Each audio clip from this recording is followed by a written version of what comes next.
Thank you for being with us on the Oakland County Megacast. I'm Ronnie Dahl, here in the studios alongside Tyler Keith.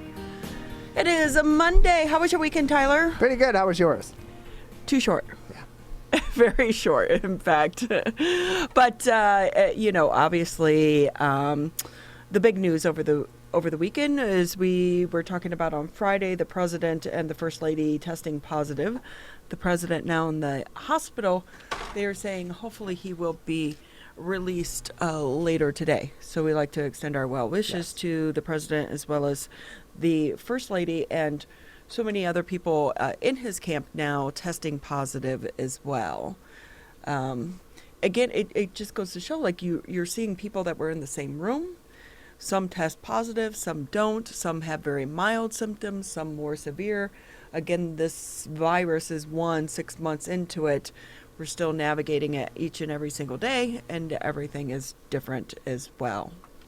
Yeah, it's continuing to be a challenging experience for a lot of people, and all the more reason why you need to be careful with keeping your social distance, wearing your masks, and getting tested if you're around people, if you're in a close proximity to a lot of different people, whether they're wearing the masks or not. Maybe it's a good idea to get tested. There were, in the case of those in close proximity to the president in recent weeks who had been in close proximity with a lot of other people as well, they didn't necessarily take a lot of precautions. Many of them were not wearing masks. Many of them were really close to one another, and so that's an easy way for the virus to spread. But they were regularly tested. They did catch it relatively quickly for most of those people, and they have been taking precautions since to keep their distance.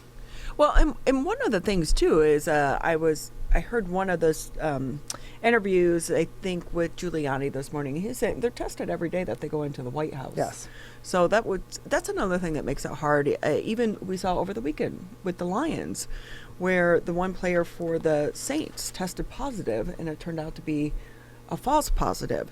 So when those things happen, it kind of makes you lose a little bit of faith in the whole system and what's going on.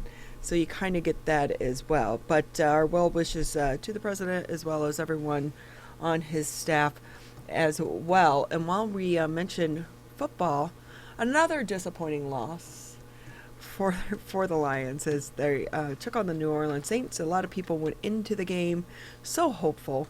I always I laugh because you see people and they talk, and you see on social media and they're so hopeful at the beginning of every single game. The end of the game, Tyler, they lose. Yeah, that tends to happen. It tends to happen a lot with the Lions. They're not exactly great at maintaining a lead. And on top of that, it seems that they have trouble not only with beating teams at full strength, but beating teams that are playing most of their second string as well. But then they hook us in with last week with that amazing end. They keep you going. It's like a bad relationship.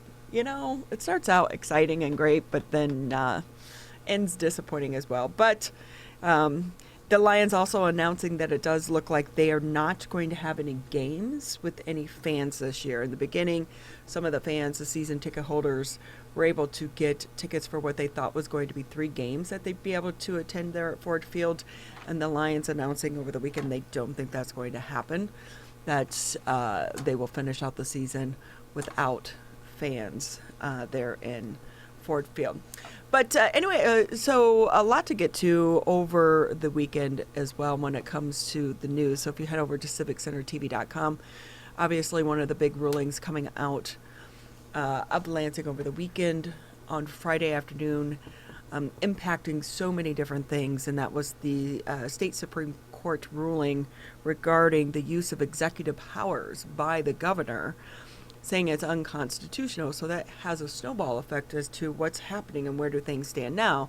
Well, the Attorney General, Dana Nessel, she did announce she's not going to enforce the governor's executive orders on COVID-19 after the state's highest court deemed an emergency powers law unconstitutional, but she is leaving open to the possibility for local enforcement. Said her office will enforce separate epidemic orders from the Michigan Department of Health and Human Services, which then immediately following that, here in Oakland County, the Oakland County Health Department then on Saturday issued an order requiring residents to wear masks when they leave their homes. The order comes a day after the state Supreme Court struck down that law used by the governor to mandate face coverings and issue restrictions to curb the coronavirus. A lot of those restrictions have to do with capacity limits as well. And obviously the court ruling does give lawmakers now a role because their approval is going to be needed to extend that state of emergency. The Oakland County Health Officer Leanne Stafford cited her authority to take emergency steps to control the issues under the 1978 law, which allows her to now be able to issue some of these orders and mandates through the health department. And I will say in several other states, a lot of these executive orders per se are actually issued through the health department, not through the governor. But we know this has been a huge contention about the governor's use of her executive orders really for months now. And so so many things are going to continue to come out of this as they try to navigate what exactly does this mean. The governor is saying, hey, it's 21 days after the ruling that the mandates change, which would give the local departments enough time, local health departments enough time to dip their toes in the water and make some of their own mandates. Yeah, that's what we're going to see at this point. Is it's going to be a much more local response than necessarily a statewide response. That's not saying that we won't continue to have a statewide response, because one of the early points of contention on Governor Whitmer using these executive orders to address the state's response to COVID-19 was that there wasn't a lot of influence in the decision making by the state legislature. Now with the Supreme Court striking down her powers under the Executive Powers of the Governor Act of 1945, we may see more involvement from the legislature. Later on today, fortunately, we have Representative Brenda Carter, one of our local state representatives, on that can maybe give some insight into discussions that may have already been had in Lansing either late last week, over the weekend, and as we start off this week, about what actions may be taken by the legislature in order to continue some formal response from the state government. But most of what we're going to see is going to be at the local level, county by county and municipality by municipality. So that raises the question about so many of these fines that have been issued to businesses for not complying. So also on CivicCenterTV.com, basically state regulators are saying, you're not getting off. They say the citations that they've issued to businesses for non-compliance with the COVID-19 rules, they're not going to be rescinded. And what's more, employers must still comply with workplace safety protocols provided by the Centers for Disease Control and Prevention, Public Health Guidance, and the Federal Occupational Safety and Health Administration. MIOSHA, the Michigan Occupational Safety and Health Administration, has issued thousands of dollars in citations to Michigan businesses for failing to implement COVID-19 precautions under the agency's General Duty Clause. MIOSHA is saying, no, you need to still pay those fines, but my guess, some of these are going to end up in the courts as some of these businesses continue to fight them, because some of these fines were pretty hefty. We're not talking about a few $100s here. In some cases, it's been thousands. Yeah, so I wouldn't be surprised to see a lot of these cases end up in court, either being aided by community groups that are aiming at helping these businesses through this tough time and have disagreed with the orders that have been in place and maybe helping them with some of the legal fees, or if these companies take the risk with the legal fees themselves to avoid these kinds of fines because of the Supreme Court ruling. That being said, it could go either way. You can make an argument that, well, those were the laws at the time, so you didn't follow the laws as they were at the time, so that's what the fine is for. But there could also be an argument made that, well, those laws were ruled to be unconstitutional in the state of Michigan, so maybe they shouldn't apply. So we may see a lot of these cases either be dropped, be resolved in court, or maybe an extended legal battle, Ivan. Yeah, we should try to get on maybe a constitutional law professor, maybe Wayne State University, someone like that, or Cooley Law to get on and help us navigate this new world, because so many questions here. And I will say, I saw over the weekend, people are like, I don't have to wear a mask now. I don't have to do this. And do the, if you walk into a store, you notice when you walk into pretty much any business, they all have those signs posted, mask required, you have to do this, you have to do that.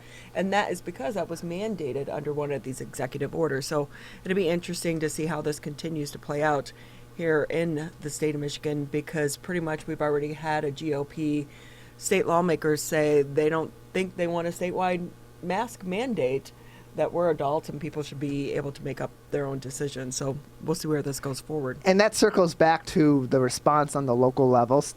Level, there may be countywide mask mandates, municipal mask mandates, and then on top of that, even if those aren't put in place or don't withstand the test of time, you could still have a situation. You're still going to likely have a situation where a lot of these businesses don't want the negative press of, hey, there's a COVID-19 outbreak at this grocery store, or this retailer. They may still say, we'll refuse service and ask you to leave if you don't wear a mask. And if you refuse to leave and get chippy with us, we will get law enforcement involved and accuse you of trespassing. So this is far from, the mask requirements are far from gone, even if the mask mandate at the state level may be gone due to the ruling by the Supreme Court after 21 days of the most recent executive order extending the state of emergency.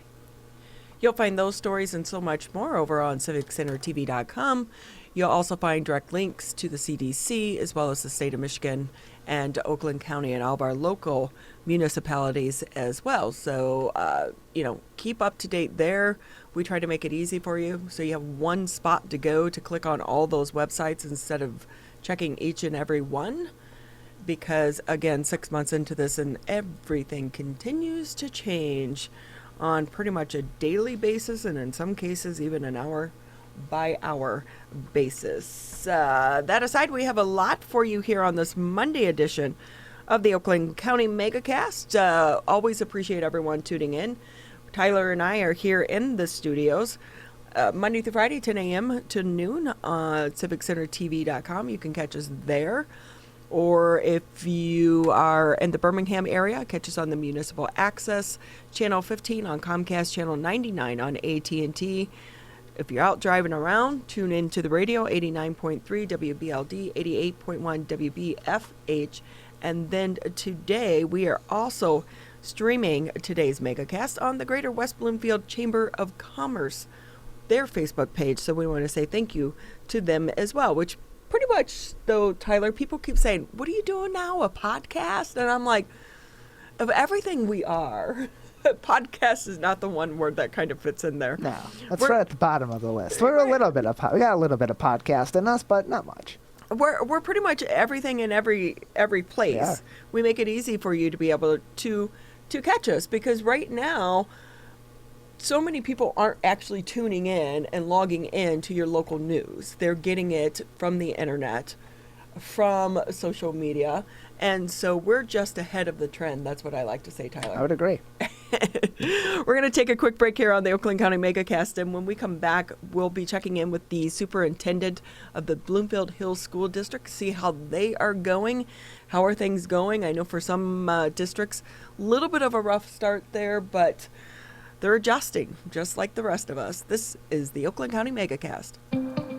Michigan, the coronavirus pandemic has put us all to the test.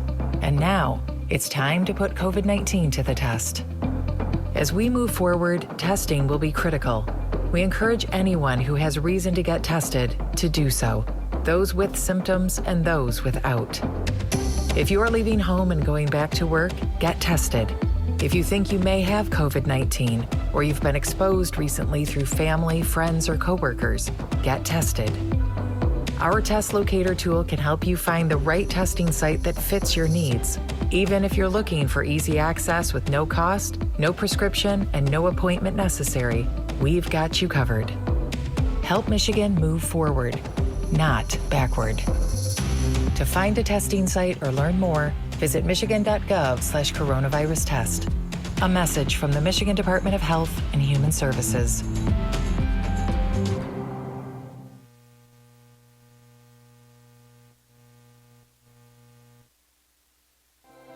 Michigan, we still need to stay careful because we don't want to go backwards, back to where we started. So keep standing 6 feet apart, keep wearing a mask in public, and if you have symptoms, talk to a healthcare provider about getting tested. To move forward, let's all do our part. So stay careful. Michigan.gov/coronavirus. Thank you for tuning into the Oakland County Megacast. I'm Ronnie Dahl alongside Tyler Keefe here in the studios. Always great to have you tuning in with us. Let's just go ahead and dive right into the show. First guest today is going to be Patrick Watson. He's the superintendent over at the Bloomfield Hills School District. Superintendent, I like your new backdrop today. Good morning. I appreciate it. Allows me to be anywhere in the world I want to be. I will say, as we continue into this crisis, seeing how everyone's learning to navigate Zoom so that we can change the background, it's like everyone's up in their game now. Yeah, I've had the opportunity with Zoom, WebEx, Teams, Google Meet, some old-fashioned FaceTime occasionally for some of the parents and students that need to check in on. But yeah, definitely getting used to all the technology. And, a lot of it, I actually think it's here to stay. I attended a PTO meeting that had over 100 people in attendance via Zoom. You would never get that kind of turnout in a building. So I think school will not go back the way it used to be, and things will be different. And I think that's a positive. Out of every crisis does come some positivity. So that is a good thing because we're all learning to be more engaged.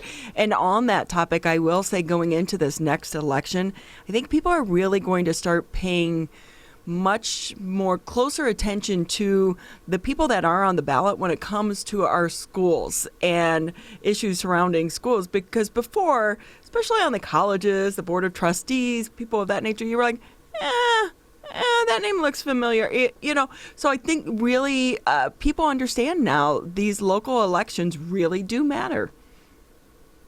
They really do.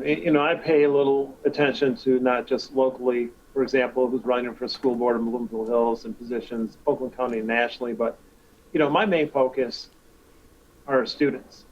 Yes, I'm employed by the Board of Education, but at the end of the day, my real responsibility is to the students. And that's what I need to keep my focus on. And at the end of the day, that's all that really matters to me. So we might get a new president, we might not. We're definitely getting new school board members. But what remains a constant are our students.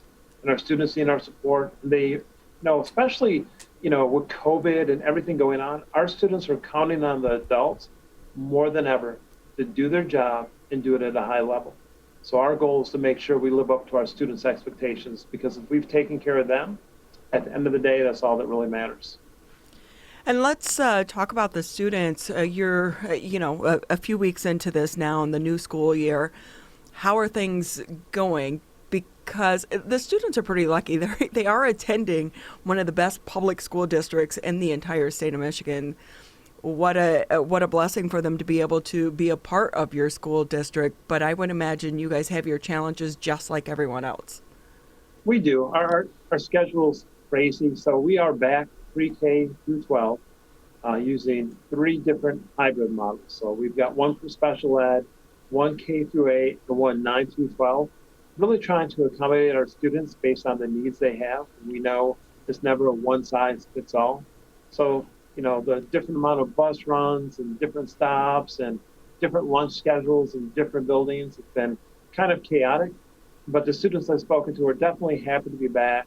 They like being in person. We know we followed every potential safeguard possible, down to even the cleaning supplies, using a natural cleaning supply in the classroom that is actually safe enough for you to spray on food and eat, to make sure that our students that are coming in contact with it don't have any type of unnecessary reactions, not a harsh chemical. So we've really, tried to pay attention to all the small details that'll make a big difference for our students, and making sure we can accommodate them in the safest way possible as they return to school. How's the technology side? While you are, on the upper end of the economic standard for the state of Michigan, I would imagine there's still some issues with connecting virtually for some of these students, sometimes you just don't have a good Wi-Fi signal in your house or like in your certain room or a position of your house, or we've even had it happen to us here in the studio where something will just drop in the middle of an interview. So you're in the middle of the class and you're like, oh, lost signal. How are those issues being ironed out? Well, first, we all need to understand it's going to happen. I was at a board meeting about a month ago, and my computer froze. And I was right in the middle of a presentation, and it actually was at a key moment. And a board member asked me a key question, and I disappeared for 10 minutes. Great for me, because I didn't have to answer it. But for whoever person got stuck trying to pick up the pieces afterwards. We have students that have had some difficulty with Wi-Fi. So either we provided a booster or a hotspot. And for some students, we've worked out a deal with the cable company so that they can just have a direct line so that they're able to have, internet that is not as interrupted as it might have been. Computer-wise, we're in pretty good shape. We've been able to either repair or get Chromebooks and iPads out to just about everyone. And then at the high school, we're doing things a little bit differently. So we ordered about 70 or 80 different monitors so that the teachers could have their smartboard and monitor their laptop, because we have students that will either be attending in person or remoting in during the week, 4 days a week. So if your day is to come in Monday and Tuesday under the high school plan, and you decide you want to stay home Monday because you're not feeling well, or you want to work from home that day, you can simply remote in. So we've really increased the technology. We've given our students the ultimate flexibility. You can attend 4 days a week online, or you can attend 2 days a week online, 2 days in person, or 1 day in person and 3 online. So they have access to their teacher live 4 days a week. And the other reason we did that is we surveyed our students, and the number one request they had was, we want to keep our Bloomfield Hills teachers, we want to keep our classes. I heard from so many juniors, and really the senior classes said, Mr. Watson, I've waited 4 years to take this class, this elective, this AP, this IB. We really don't want our own, separate school, because we want the classes we signed up for. It's a priority for us. And if we can get nothing else because of COVID, can we just do that? And so beyond excited, the teachers stepped up and said they'd find a way to make it work. No one went to college getting trained to teach people in person and online. And yeah, will there be some difficulties that occur? Absolutely. Are the students ecstatic that they get to keep their class schedule and work with the Bloomfield Hills teachers that they've come to know and love? Absolutely. Will we find a way to make it work and make it work really well? Absolutely. And at the end of the day, who wins? The kids win. So we're really happy about that.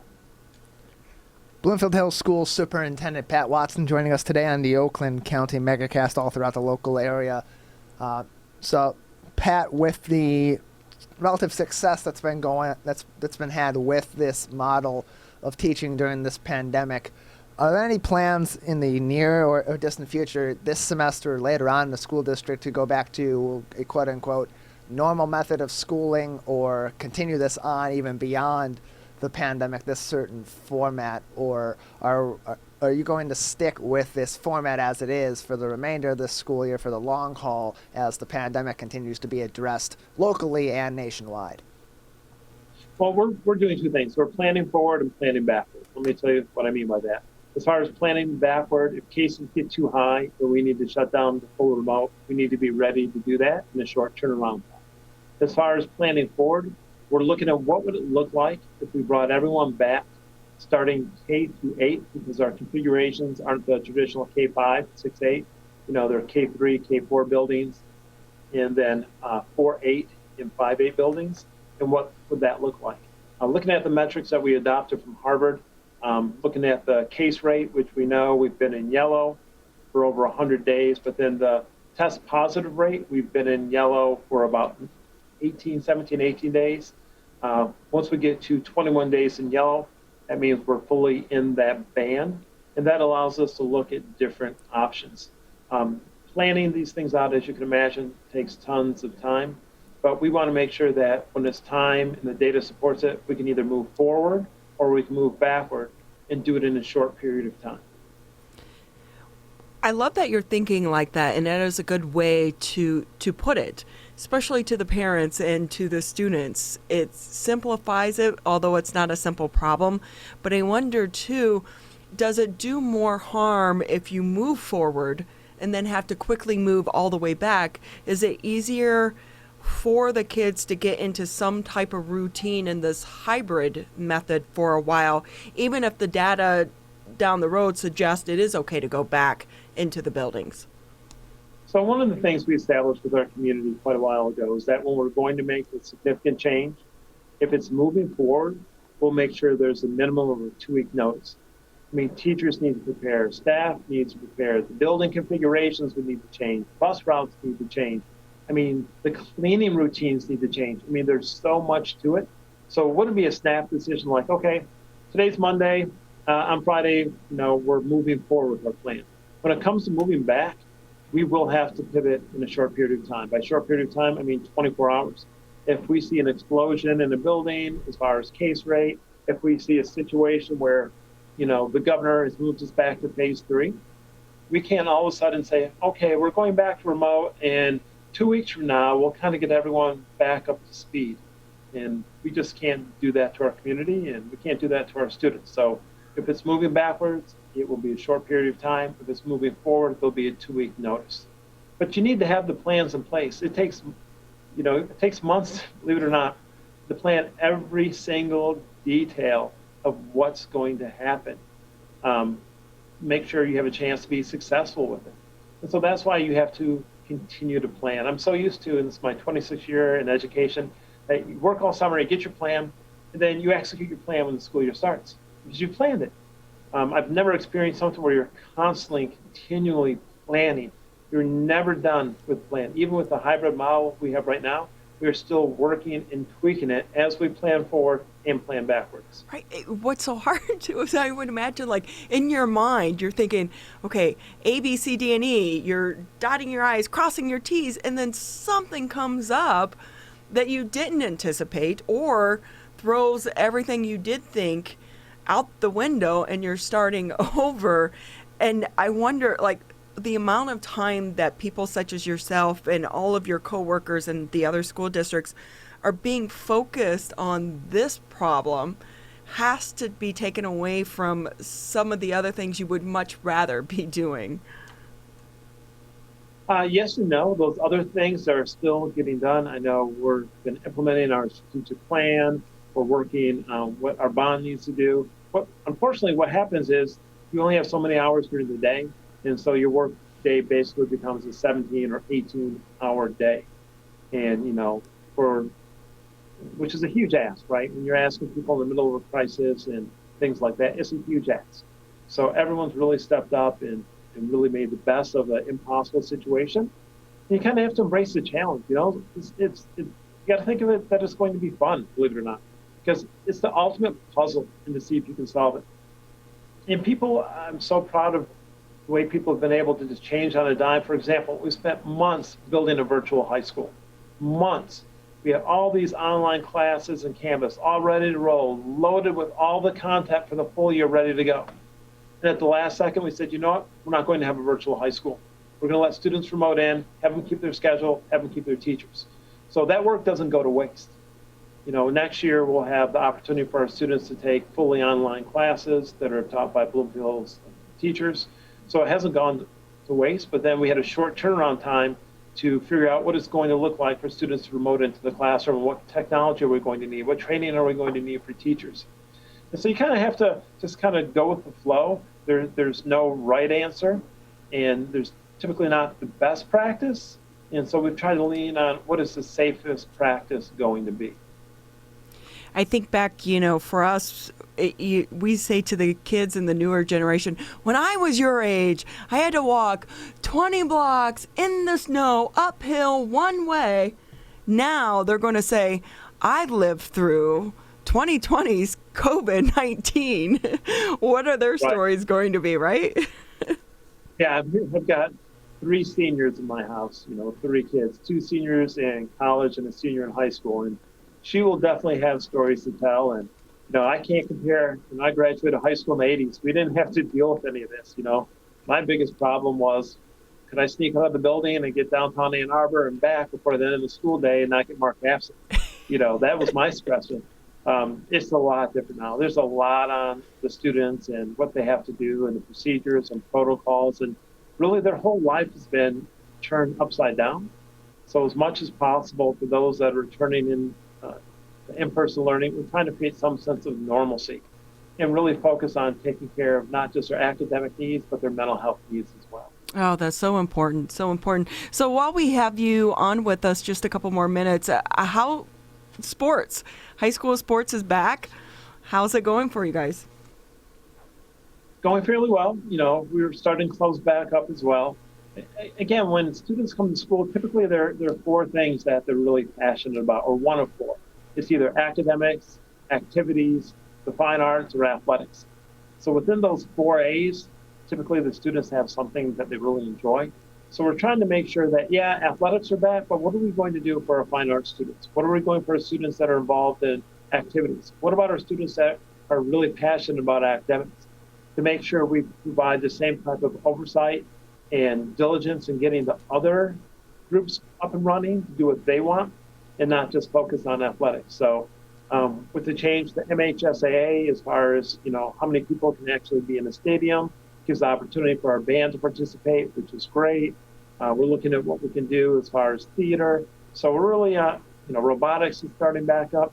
So we want to make sure we give the students that are passionate in different areas the same opportunities that athletics would have.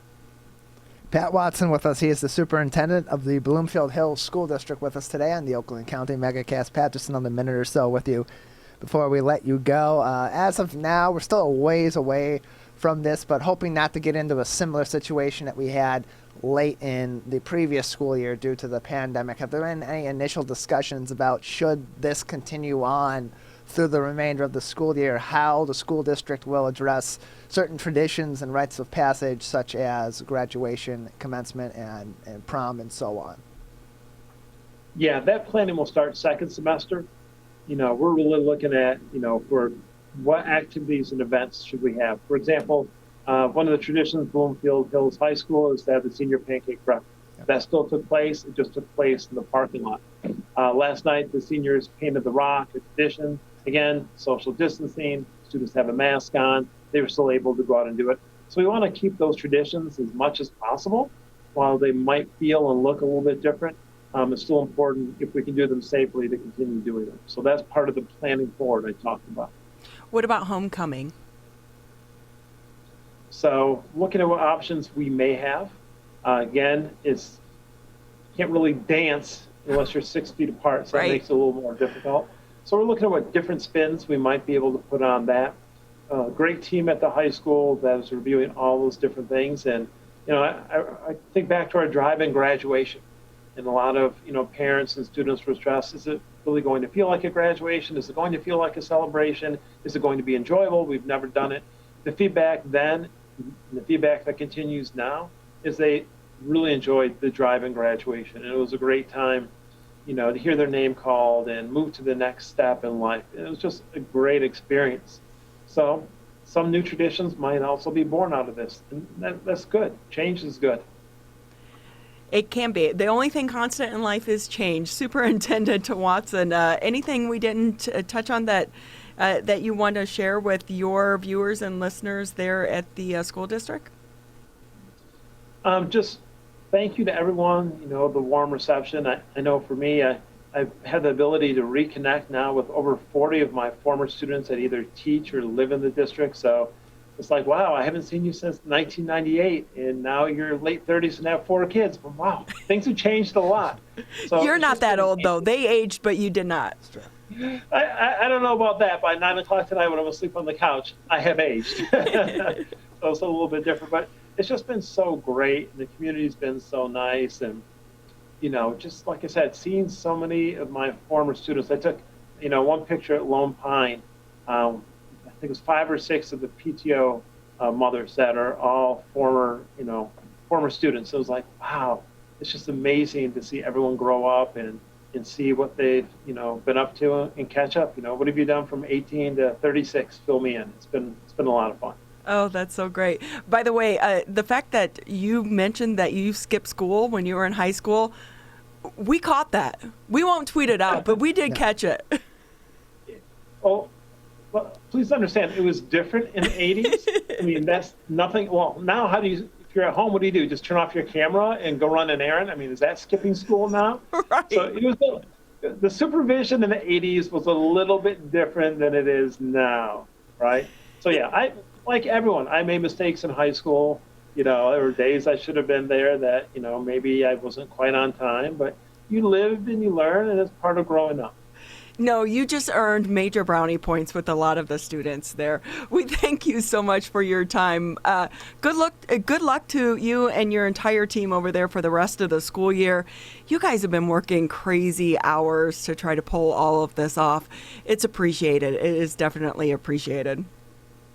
Well, appreciate it. Have a good day, everyone. You too. Tyler and I are going to take a quick break here on the Oakland County Megacast, and when we come back, we are going to be checking in, talking about Apple Island. It's one of my favorite spots that I've never actually been to, and I was so upset that the tours were canceled this year, but we'll be talking Apple Island on the Oakland County Megacast. We're calling on you to save lives. Don't ignore it.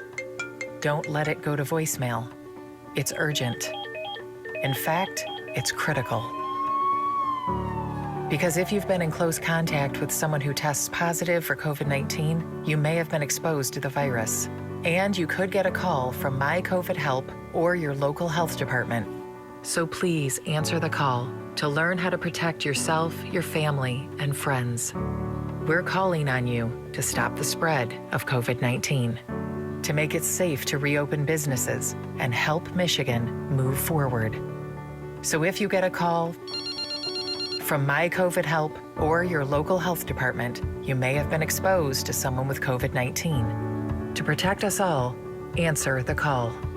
Learn more at michigan.gov/containcovid. A message from the Michigan Department of Health and Human Services. Hi, my name is Kurt Lawson, and I'm the Public Information Officer for West Bloomfield Township.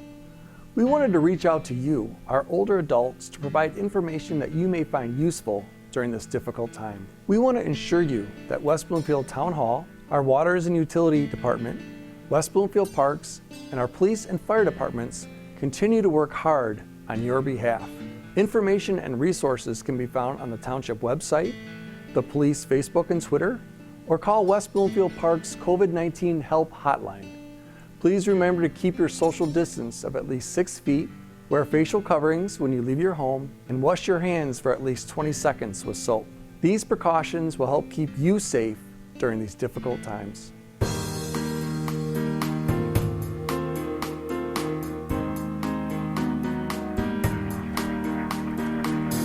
Thank you for being with us on the Oakland County Megacast. I'm Ronnie Dahl here in the studios of Civic Center TV and 89.3 Lakes FM here in the greater West Bloomfield area. We appreciate everyone tuning in with us here on the Megacast, and I'm excited to speak with our next guest, Christy Forhan. She is the Greater West Bloomfield Historical Society Liaison to the West Bloomfield School District. I was driving to work today, and every day I come by and I see Apple Island sitting out there, beautiful as the colors are starting to turn on Apple Island.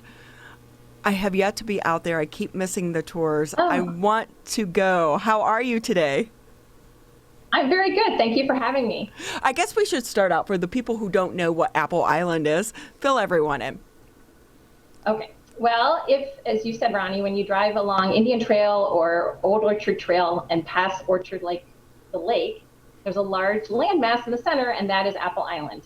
It's about 35 acres, very unusual large island for a lake of that size. And yeah, that's Apple Island. I can tell you a lot more about it, though. Yeah, and because how did it come to be, and how is such a beautiful piece of property survive being developed during this world that we live in? Because I would think someone would love to have that as their private residence, Right. Put a house out there, and especially now during COVID, you could avoid everyone out there. Yes, you sure can. Well, in fact, there is history of families living on the island going back into the mid-1800s after the land around Orchard Lake was conveyed to the U.S. government with the Treaty of Detroit in the early 1800s. There were a series of owners, mostly of Scottish descent, because this area was settled by Scottish immigrants. And in 1856, Colin and Caroline Campbell, successful merchants from the city of Detroit, bought the island as their family's personal summer retreat. So for about 60 years, the Colin and Caroline and their extended family and many friends had homes on the island. They vacationed there all summer, just kind of like what we would do when we go up north to our cottage. And the children grew up on the island. It was a very bucolic setting, a chance for the family to escape the grime and the busyness of the city. And they lived on the island in the summers for almost exactly 60 years. And there's evidence still of some of the homes that were on the island, and we also have photographic evidence. And then when the patriarch and matriarch passed away, and their children, Forrest and Caroline, who was named Tina, she was the second generation Caroline, they were in charge of the island, and they were getting older, and it was just getting hard to maintain 35 acres with lots of buildings on it. And their close friend, a gentleman named Willis Ward, who at the time was purchasing a lot of land around the lake. He was trying to develop his own version of sort of a Shangri-La with large lots and horse trails for families to live out in the country. Willis stepped in and purchased the island because it was just getting to be too much for the adult Campbell children. And Willis owned the island from 1915 till he passed away in 43. He built his own summer home on the island, and it was the only building, maybe one of two buildings that were electrified. Ultimately, Willis conveyed it to his daughter, who ultimately donated it to the school district.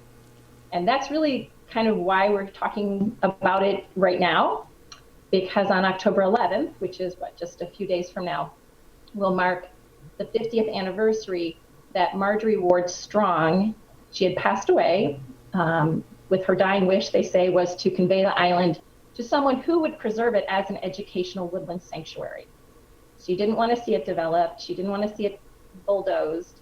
And so her wish was to have it dedicated to the school district. So on October 11th, 1970, her husband, General Frederick Strong, met with the superintendent of the school district at the time, and even Governor Milliken attended, and they had a dedication ceremony on the shores of the lake, and the island became school district property.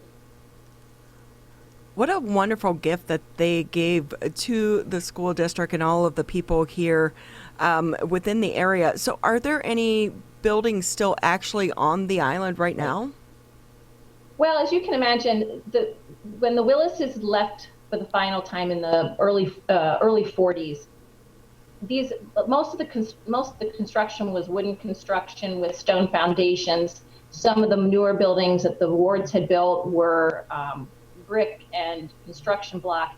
But when there's no one out there to maintain them, and you get the ravages of weather, you get some shenanigans, possibly a fire or two, not really sure, but most of the construction is down. The Historical Society works hard to keep those sites visible for our tours so that there is an educational value to being able to explain how the island was used back in those days.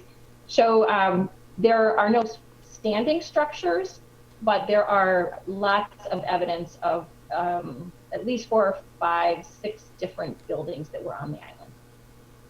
So I know typically there were tours, I think once or twice a year, that people could take to go out and actually visit the island. Those had to be canceled this year due to COVID.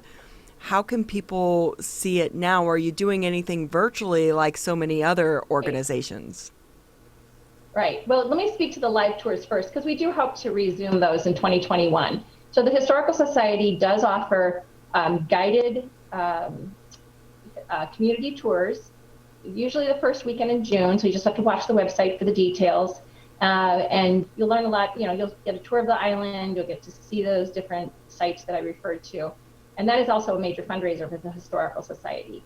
And then the Historical Society also acts as docents for tours. All the second grade students in West Bloomfield schools, it's the tradition that they too get a tour. They get a boat ride, which is pretty exciting for a lot of the kids, and they get a tour of the island and a visit to the museum which is right there at Long Lake Road and Orchard Lake Road, the Historical Society Greater West Bloomfield Museum. So those had to be curtailed for 2020. So what we did is put together a virtual tour. So we do have a video tour of the island. You can watch it. It debuted on September 17th as part of the regular open house programming that the Historical Society does every month. But you can watch it now either by going to YouTube and searching for the Greater West Bloomfield Historical Society. You can get to it by searching for Apple Island, and you can also get to it from the Greater West Bloomfield website, which is gwbhs.org. And then you search under education, you'll get to Apple Island, and there it is. Christy Forhan with us. She is the Greater West Bloomfield Historical Society Liaison to the West Bloomfield School District, also a member of the West Bloomfield School District Board of Education, recently appointed there. So congratulations to you on starting that as well. Been a bit of an adjustment to not only join the board, but join the board at this time in our history. It's only been a couple of weeks, so I'm just getting into how the transition between being a volunteer for the school district to being a board member. But I'm very excited. Frankly, it's a challenging time to be part of any school board, but I feel very fortunate to be tapped to that opportunity. So you mentioned also that the tours were such a big fundraiser for the Historical Society. Mm-hmm. I would imagine not being able to offer those tours because the tickets were, like, if I remember correctly, because we tried to get in on one and it was sold out because I'm a last minute person. Even though I would drive by and see the sign at the Historical Society every day, I was like, I need to get that ticket. I need to get that ticket. But you don't want to wait on those tickets because they do go quickly. But as a fundraiser, has it been tough for the Historical Society this year to actually raise funds? And if people do want to donate, can they do it still? Yes. Yeah, absolutely. Yes, that tour is a big fundraiser for us, and it shows in our finances that we weren't able to run the tours this year. So anyone who would like to support the society can do it in a couple of ways. Certainly a financial donation is fabulous. And again, you can go to the website, gwbhs.org, and donate through the website. We also are always looking for people who want to be actively involved, new members, volunteers for special projects, anyone who feels that they'd like to learn more about our local history. And I'm here specifically talking about Apple Island, but the Historical Society covers all 4 communities: Keego Harbor, Orchard Lake, Sylvan Lake, and West Bloomfield. So there's a lot to learn about our communities through participation in Historical Society activities. And right now the museum is closed. It's being, for obvious reasons because of the pandemic, but it's also being redesigned. All the exhibit space is being refreshed, and we're working on creating some new exhibits and displays and some hands-on things so that when guests return in early 2021, they'll see a freshened up museum experience. Christy Forhan with us on the Oakland County Megacast. The Apple Island, it's a 37-acre island, nature preserve. For all of us that live in this area, we do pass it and we see it each and every day. It's beautiful. I think even more so now when the trees turn and you can see that reflection on the lake. It's a beautiful sight to drive past every morning and start your day. But I would think there are other programs that are going on with the Historical Society. Anything coming up that you do want to talk about? Yeah, I want to just let the community know that this coming Sunday, October 11th at 1 o'clock, we're going to debut our monthly open house, and it's going to feature a program about the 100th anniversary of Roosevelt School. So that school there in Keego Harbor is celebrating 100 years as a continuously operating elementary school, and there'll be a program about that on Sunday at 1 o'clock. Christy Forhan with us. She is the Greater West Bloomfield Historical Society Liaison to the West Bloomfield School District, joining us today. on the Oakland County Megacast. Christy, just another few minutes with you today before we'll let you go. Is there anything else related to the Historical Society or to the West Bloomfield School District that you would like to discuss with us today, or any other information that would be important for our audience to know about? A little bit about community connections and ways the community can step up and help us as stewards of the island. It's challenging. Obviously, an island is not someplace you can just pop in easily and clear trails or design a new learning space, or even just get out there and just take a walk. So we're always looking for ways for the community to support things like the boats. The school district has 2 very old pontoon boats that were donated in the 70s, and there's an opportunity there for someone who might want to help the school district upgrade those boats, because that is the only transportation for the school students and the community tours. So Dr. Hill, the superintendent, has a little video talking about that need, and if anyone's interested, they can contact his office for more information. I do want to give a big shout out to Orchard Lake Country Club. Peter Swick, who's the executive director, and Bruce Lilly, who is the waterfront director, came forward very recently and just said they felt that staring at the island every day, all day, from the country club, and understanding that it is designated as a woodland sanctuary, they would like to offer their stewardship and a way to get connected. So last week, I was fortunate to take a crew from the country club out to the island, and we spent like 3.5 hours with their chainsaws and weed whackers and cleared the trails and took down some of the fallen timber that was blocking some of the historic sites.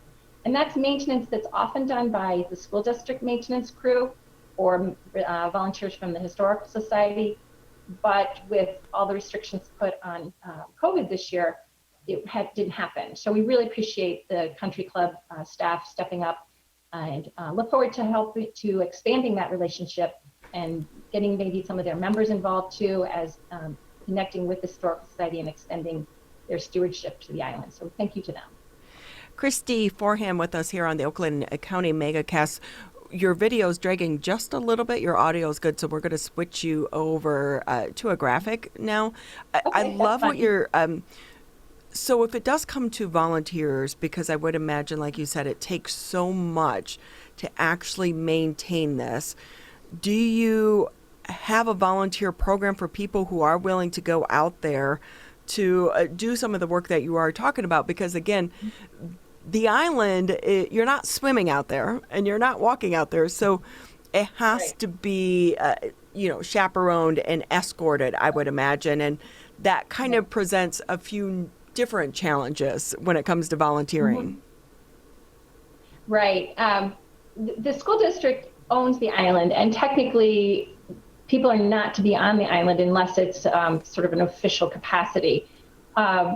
But if they would like to participate in trail maintenance or become a docent to help give tours, just volunteer through the Historical Society. There's a link on there on getting involved.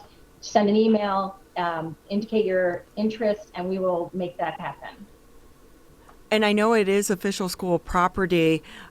I've heard through the years, I know people that have boats that are on that lake. And so I would imagine sometimes, is it somewhat of an issue to try to keep trespassers off of the island? Well, I'll just say, having been out there 4 times this summer, are people people pretty respectful or no? I mean, yeah, and that's really what I was going to say. There was, I took off maybe a small bag of trash in the time I was out there this summer. So if people do feel compelled, just please don't leave your trash, and be respectful and don't get hurt, because it's an island and you're out there by yourself. And we would never, I can't advocate that people go to the island unescorted. I'll just leave it at that. Right. Which it kind of makes it hard, because you want people to explore it, but it is private property. It's not to be explored on your own, because you don't know the land. And it's really important, the artifacts and historical sites that are out there, I mean, they're in large part, they're decaying because people got kind of aggressive with some of the buildings or the bricks, or that's part of what happens to a building over time, is just people, being silly. So we really work hard to try to preserve those sites so that there is evidence of the human interaction with the island. And if people go out there and damage those sites, it really makes it difficult for the Historical Society to preserve them. And how important is it for us as a community to preserve sites such as this so that we can continue to have evidence to help share the history of the area that we came from?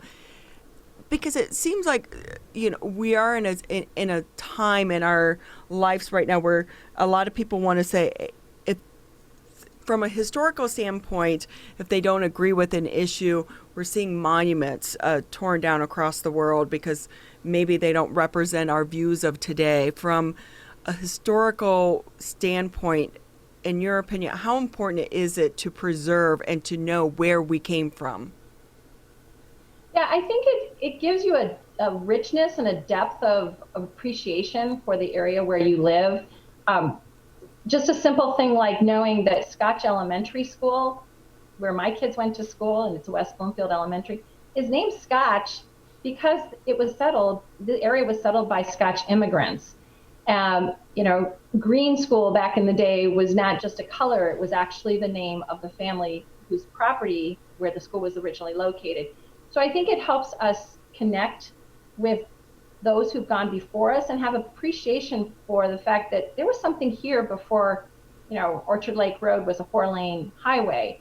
And even if you go back further and understand that the island, Apple Island itself, was an important landmark for the Native Americans in this area. I mean, it sits at the headwaters of the Clinton, Huron, and Rouge rivers. It's a very big landmark. And though there's no evidence that there was ever a long-standing Native American village or community on the island, there have been Native American artifacts found on the island. And so I think it just helps us understand that, our presence is just a blip, and there are a lot of people who've come before us who've helped make this community and build it to a place where we are proud to live. I love that perspective. Thank you so much for sharing it. And also, I think one of the best things on the Trail Network is how they have now put up the placards to explain the Trail Network and what it means and what was here before us. So for people such as yourself, you're so passionate about preserving the history of our area. Thank you so much. And quickly, before we let you go, again, anything you want to share with the public about any upcoming events, or just where they can take a deep dive or, peruse information about our community? Right. Again, I would just direct everybody to gwbhs.org, which is the Greater West Bloomfield Historical Society's website. We've got thousands of photographs that are researchable. You can also, eventually when the museum reopens, you can visit the museum on our open house days. You can schedule private research time where you can come in and review the archives if there's something specific that you'd like to research. It's a really great resource that a lot of people will drive past it, Orchard Lake Road and Long Lake Road, and kind of like passing the island. You go, oh, I've passed it a million times and I've never stopped in. But it's a great local resource, and it really does help us connect to the times that predate us and hopefully help us inform the future. Christy Forhan with us on the Oakland County Megacast. She's with the Greater West Bloomfield Historical Society and a liaison to the West Bloomfield School District. Thank you so much for your time. We appreciate it. My pleasure. Thank you very much for having me. We're going to take a quick break here on the Oakland County Megacast, and a lot to cover in the next hour coming up. What do we have? The next hour, we are going to be speaking with, I have a little bit of everything in front of me here, Tyler. It's Monday, though. We'll be speaking with Representative Brenda Carter, as well as heading over to speak with a rabbi. I'm really interested about our next conversation with the rabbi, and then ending the show with the Director of Education at the Holocaust Memorial Center. So a lot coming up in the next hour of the Oakland County Megacast, but let's take a quick break here. I'm Ronnie Dahl alongside the one, the only Tyler Keefe. This may seem uncomfortable, but so is being hooked to an IV. sleeping in a hospital bed, and fighting for your life. When it comes to COVID-19, comfort is not as important as saving lives. Wearing a mask can greatly reduce the chance of spreading the virus. So mask up, Michigan, every time you leave home. As rivals, we don't always see eye to eye. Like who scored the best recruits? Who's gonna be who? And whether we wear green or blue. But one thing we can all agree on to help stop the spread of COVID-19. Wear a mask. Wear a mask. Wear a mask. wear a mask. Wear a mask. The ball's in your court, Michigan.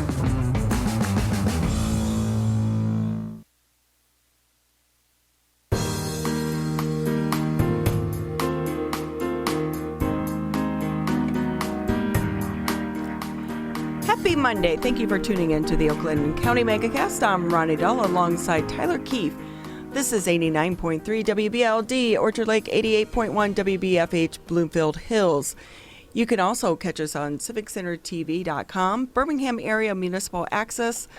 And if you do have cable, thank you for still subscribing to cable because you help support programming such as this, Channel 15 on Comcast, Channel 99 on AT&T.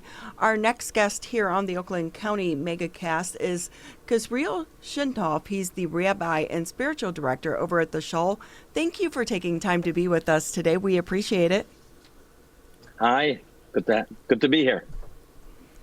How are things going for you and so many people around you? Because the beautiful thing about our religion is customs and community. And the pandemic has kind of thrown us all for a loop in those areas. Yes, we're having a great time. It's a wonderful time of celebration. This is a month in the Jewish community where we're full of holidays, wonderful traditions, wonderful celebrations. And the key is to find creative ways that in this period of time, we could celebrate COVID safe. But you say that with a smile, which is beautiful. Well, it's a lot of fun. You know, at first when we're sitting down and we're brainstorming, what are we going to do? How do we handle this holiday? How do we get everyone involved? How does everyone participate? And when that comes about, it's like, it might be some difficult moments, but then when you find it and it works and we found the path forward, it's exciting, it's fun, and everyone's enjoying it. So we are in the Jewish New Year, the high holidays. Tell us about Sukkah. I'm excited about this because I will say I noticed this in my neighbor's backyard. I didn't know what it is. So I'm so excited that you're on the show today. Yes. It's a wonderful holiday, the holiday of Sukkot. And see, I didn't even pronounce it right. And I even went on YouTube and checked up the pronunciation. Well, you know, if you're speaking about an individual sukkah, okay, if it's plural, it's sukkot. So you did just fine. Thank you. Yes. So listen, we talk about this holiday. This is a biblical holiday, and where the Bible tells us, the Torah tells us to go out of our homes, out of our fortresses, out of our secure dwellings. Go into the outdoors, go outside, and for 7 days, you will be spending your time in a booth, in a hut, however you want to call it.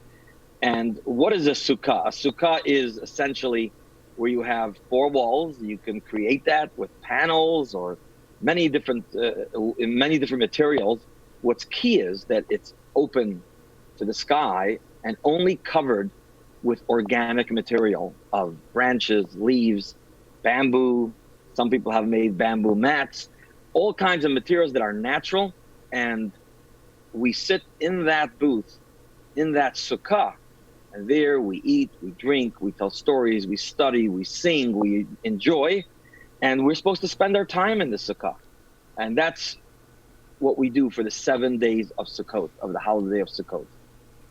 It's a beautiful tradition. But how is that being done right now in the middle of a pandemic when we are supposed to be socially distanced from others? Okay. So you know what? Before we go into how we do it today, maybe I should give you a little background of what is the meaning of this and what are the messages to us, and we'll see how it fits right in to our time of COVID as well. Oh, we would love that. Thank you. Is that a deal? Okay. So the Torah tells us, why were we asked by God to go out and be in the Sukkah? So this goes back to the beginning of our history of the Jewish people, when the Jewish people were taken out as slaves from Egypt to freedom, and they're making their way, the Israelites are making their way to the land of Israel, and for 40 years they wandered in the desert. Now in the desert is where God embraced them. God took care of them in a miraculous way. Now when you study the story in the Bible, you learn there are a number of key factors, essentials that the Jews need. They needed to be able to eat, so they had the manna from heaven. They had the water from the well of Miriam. And then there were something very specific, which was something very unique, which was the clouds of glory. And the Bible tells us about these clouds, that they enwrapped the Jewish people. They went before them to straighten out and make it proper weather, so it shouldn't be too cold, it shouldn't be too hot. They should be taken care of. And this was God having clouds all around them, on the four sides, under them, on top of them. They were basically enwrapped within these clouds of glory as they were going through the 40 years in the desert. So God comes along to the Jewish people and says, okay, when you're going to go into Israel, when you were going to go in to live a normalized life, so to speak, where you're going to plow and you're going to make you're going to have your careers, you're going to have your homes. Once a year, you're going to go out and live in a hut, in a booth, and remember that it's God that's really protecting us. It is God that gives us the power and the strength to be able to be who we are, even though we might think it's our own security and our own homes that give us that sense of security. It's when we go out to the Sukkah, we remind ourselves that we're always in the hands of God. And it's interesting how one of the analogies that's given is given like a baby. When a baby is born, right at first they clean the baby. The baby should be, should be clean and not in touch with anything that can infect it. And then they wrap the baby up in a blanket. And that blanket, the swaddle that they wrap the baby, is not only to protect the baby from anything unclean, but also they have the hands and the feet, everything in the proper place, and they wrap the baby very tight. And this gives the strength and setting the baby off on the right course, not only for that temporary moment, but for the future when they grow up. And what we're told is that the Sukkah is like the swaddle of God. When he took them through the desert for 40 years, it was like putting them in a swaddle where we're totally in the embrace of God. And now God says, go out into the Sukkah, go out into the booth, into the hut. And there, remember, you are embraced. You are in the swaddle. You are taken care of. And all your worries that you're concerned about, remember, there is a higher power and there's something to give you comfort. And that's why Sukkot is a holiday of joy and celebration. And it's a wonderful time, I think, and that's why I gave you this introduction, is especially for this period of COVID. Because in a way, I feel like the message of Sukkot is a message for all of us, all of humanity, when we're dealing with COVID. Because, we all had our plans. We all have our security, and we have our country and our military, and we have financially, we're setting ourselves up with, in terms of our finances. Everything was all planned and trying to live a secure life with forecasting the future. And then COVID comes along and throws all of us for a loop, all of humanity. And it all of a sudden says, we're vulnerable. It's like going out in the Sukkah. We're not in our home. And the message is, remember, don't panic. You could go on with your life. You'll find the right path. God is with us. And each and every one of us is ultimately in the hands of our Creator. And therefore, this should give us a reminder and a sense of comfort that we will get through this. All of us together will get through this strong, united, and we can be in the swaddle of God. And look forward to a good year. So that would be the message that I would take out of the holiday of Sukkot for this period of COVID. What a beautiful message for all of us, even those of us that don't celebrate the Jewish faith. This is an amazing time, the Jewish New Year, for you and the faithful. For everyone out there, though, your message extends beyond anyone's religious faith or nationalities or backgrounds. What do you want the public to know about this time? This time is a time in the Jewish tradition. This is a time of joy, of happiness. You know, it's interesting that you mentioned before the high holy days. Okay, so what's most known to people is that we have the Rosh Hashanah, which is the Jewish New Year, and then we have Yom Kippur, which is the Day of Atonement. And both of them are solemn days. Although they're a holiday, but they are solemn and they're, you could say, intense. Mm-hmm. And the reason for that is because the first day of the year, the Jewish New Year, is considered also a day of judgment, where God decides how the year is going to be for you. And then you have the Day of Atonement. So throughout those 2 weeks, you're in a position of reflection, introspection, kind of figuring out, am I as good as I should be? How can I refine my character? How can I be more kind to someone? How can I fulfill the commandments of God? And those things that need repair and repentance, that's what the Day of Atonement is. Now, when you complete a period of 10 days of that kind of introspection and repentance, you could say intense period, then what happens when two people who love each other and they have kind of a little bit of a falling out, or they're trying to make up, and they kind of work through their issues, and then now they've forgiven each other and they're back together? That's a moment of unity. That's a moment of joy. And that's what the Sukkah is, as I said earlier. We go out in the Sukkah, now we're in the swaddle of God, and it's a time of joy. And it's a time of unity. It's a time of being together. And I think that what everyone can take out of this, and not just of the Jewish faith, but every human being, is at a time like this, we have to be together as a community. Because, you know, many people like to say we're all in the same boat with COVID. But the reality is we're not. We're all in the same storm, but we're not all in the same boat. Because I know many people who will tell me, you know, sometimes confidentially, they'll say, you know, I hate to say this, but I'm actually loving the situation. I'm home, I'm sitting in my shorts, and I'm having my whiskey, and I'm watching my Netflix, or I'm doing my job. It's all working out. I'm having wonderful business, and everything's wonderful. And at the same time, there's someone else who actually is struggling, suffering, either they've lost a loved one, or someone is ill. And then you have many people are very vulnerable and they have to be alone. You have seniors who are alone. You have individuals who don't have the funds to pay for their children's meals. So they're struggling. So you have different types of people. And these different types of people have to all come together, because it's at this time that anyone that has the wherewithal, we need to pick up the phone and call someone and give them the spirit, lift their spirits, help them out in whatever way we can. Because this is a time to be a community where we help each other. Everyone has their moment, everyone has their time. And I think COVID is a time that really, you know, expresses that it's a time to come together as a community. And that's also the message of Sukkot, is a message of unity, where we all join together for a joyous time, a celebratory time. And that's the holiday of Sukkot.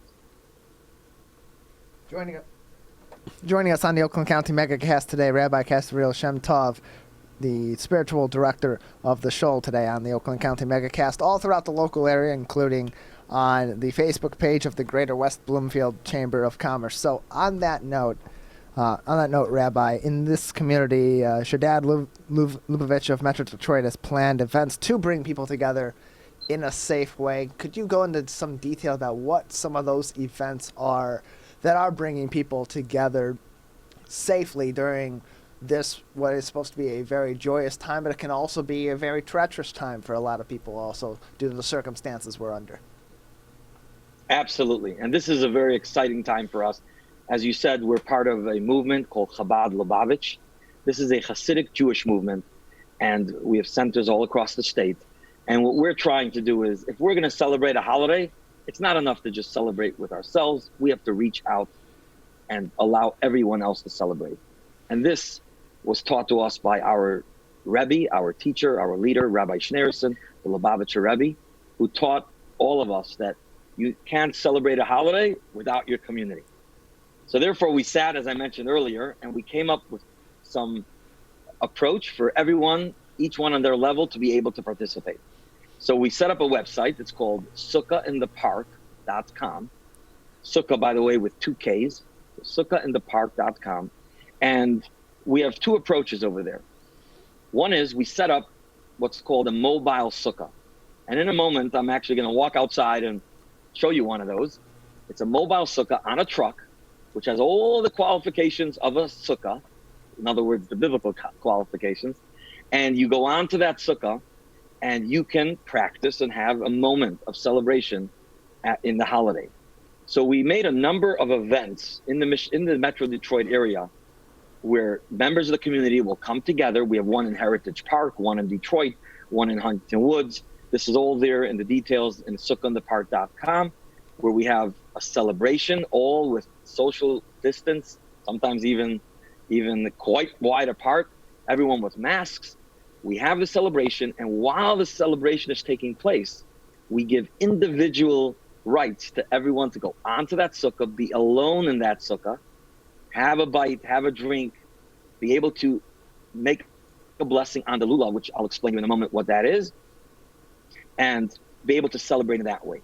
So one of the programs that we have is various events in open space where people can participate. That's number one. Number two is we realize that not everyone can make it at those times. And also some people still don't want to go out in public, even in outdoors in that fashion. So therefore, what we did was we called it Party to You, where you go on the website, you can register for a certain time with one of the centers, and we will come visit you at your home where you are with your family or with your pod, with a couple of others. And we're going to bring the Sukkah mobile to you, and you can come on individually, celebrate with the proper distance and the proper safety, and have a wonderful holiday celebration so everyone could feel part of this holiday. You know, it's so important. You know, it's COVID. It's difficult. And for many, it means locking ourselves up and being in our home, at least I say for some. But if we look and search for a way to fit in safely for each and every one according to their needs, we can accomplish a lot. Some of our centers, we also have an ability, we have appointments all day for the rest of the week. Every 15 minutes, an appointment where people are coming and being able to use the public sukkah, but alone, not with the gatherings that usually take place. So we're getting ready now for a week of celebration, a week of travel, a week of coming together in a very special and unique way. And that gives us a lot of pleasure, a lot of pride. And we're all happy to be part of this. I know that just a couple more minutes here with you on the Oakland County Megacast. This has been a beautiful conversation. Thank you so much for being with us and sharing it. I think, too, by making it public and taking it mobile, it's also an educational piece for the general public who has questions about exactly what it is and the Jewish faith in general. Yeah, it's a learning experience. It's a learning experience for everyone, very educational, very enlightening. And it's something that we all could do. You know, it's not only for the rabbis or for the synagogues or for our movement. Everyone, whatever we have, we could share with someone else, and we could reach out to someone else. And when we do that, we learn more, we celebrate more. You tell me when you want to go for our little tour to show you our mobile sukkah.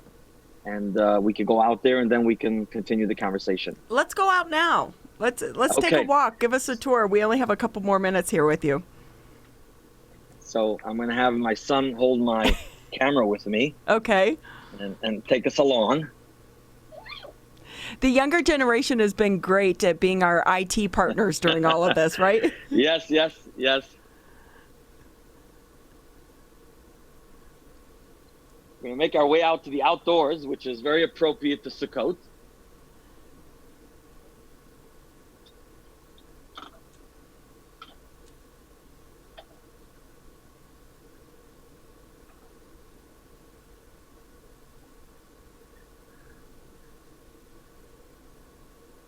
So this is our mobile sukkah that can go anywhere and share with anyone. This is a beautiful day, sunny day today. And here I'm sitting in this mobile sukkah, which is on a truck. It's not an advertisement for any particular company. You can do this any way you want. We actually can give you the tools to make one on your own. And, while we're here, how many minutes do we have left? We have a couple more minutes. You can go ahead and explain. Okay. This is a very, another tradition, which is very much part of the holiday of Sukkot. And this is also in the Bible telling us to take 4 kinds and bring them together. And these are the 4 kinds, is what it says in the Torah, in the Bible. It says, one is a citron fruit. The other one is a branch of a palm tree. We have the myrtle, and we have the willow. And it says on this day, on these 7 days, as we celebrate, we should bring them together, these 4 kinds. And that is a very special tradition. So I'll share with you, since we're talking about the unity, this whole holiday is very much about unity. You see, this fruit here, the citron, has a beautiful smell. And you can make wonderful food out of it, jam and other things, wonderful taste. This represents the type of person that's just a perfect person, a righteous person. Wonderful scholarship, wonderful good deeds, kind deeds, the wonderful person. And then you have the palm tree, which is dates, which has taste, but no smell, which means some people have scholarship, some people have good deeds. You have the myrtle that has a wonderful smell, but not a great taste. And then you have the willow, has no taste and no smell, which would represent someone that is not excelling in any area that you could see. But we're told you got to bring them all together. If I sit with the perfect one all day and smell it and eat it or enjoy it, I will not be following any of the traditions. Only when I bring them all together and I bring it close to me will this represent the holiday of Sukkot. Because now, more than ever, we have to come together. We have to come together as a community, and we have to be united, and we have to care for each other, be there for each other. That's one of the beautiful celebrations of Sukkot. So this mobile sukkah, in a moment when we're done, we're going to get in the driver's seat. I'm actually going to get into the driver's seat, and we're going to go visit some people. And we're going to do celebrations. Some of them haven't stepped out anywhere. They've been locked up since March. And we're going to have a wonderful time. We're going to even be able to dance and sing from a distance, but together and united. That's beautiful. Thank you so much for sharing and being with us. We love it. Sukkah in the park. That's where people can get all the information. And I love your spirit. I love your spirit of creativity as well. So thank you for being with us. Thank you very much. There were many people involved in this, the volunteers, sponsors, others who have been involved in this, and even those that came up with the ideas. So I got to give credit to all. And together as one, we can all achieve great things. Let's take the spirit and look forward to a good and sweet year. Very well said. Very well said. Thank you for your time. We so appreciate it. And hopefully you have beautiful weather this week as well. Exactly. Thank you so much for that. We're going to take a quick break here on the Oakland County Megacast. And when we come back, we'll be checking in with Representative Brenda Carter. Michigan, the coronavirus pandemic has put us all to the test. And now it's time to put COVID-19 to the test. As we move forward, testing will be critical. We encourage anyone who has reason to get tested to do so, those with symptoms and those without. If you are leaving home and going back to work, get tested. If you think you may have COVID-19 or you've been exposed recently through family, friends, or coworkers, get tested. Our test locator tool can help you find the right testing site that fits your needs. Even if you're looking for easy access with no cost, no prescription, and no appointment necessary, we've got you covered. Help Michigan move forward, not backward. To find a testing site or learn more, visit michigan.gov/coronavirus test.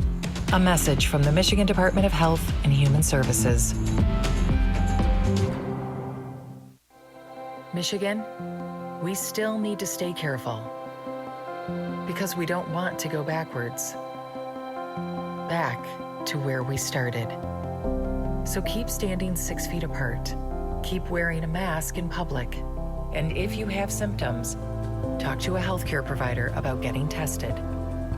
To move forward, let's all do our part. So stay careful. Michigan.gov/coronavirus.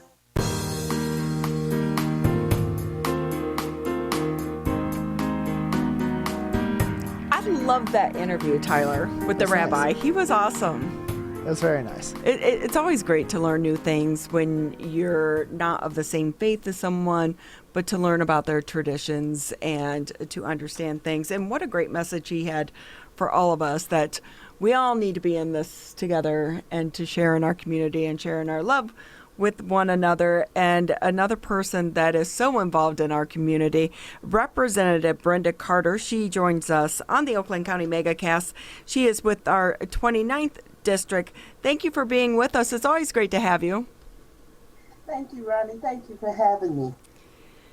So much to really kind of talk about with the district. I feel like Tyler and I were saying, I'm like, news changes each and every day as we continue to go through this pandemic. And of course, the big news coming out about the president and so many members of his staff as well being diagnosed with COVID-19.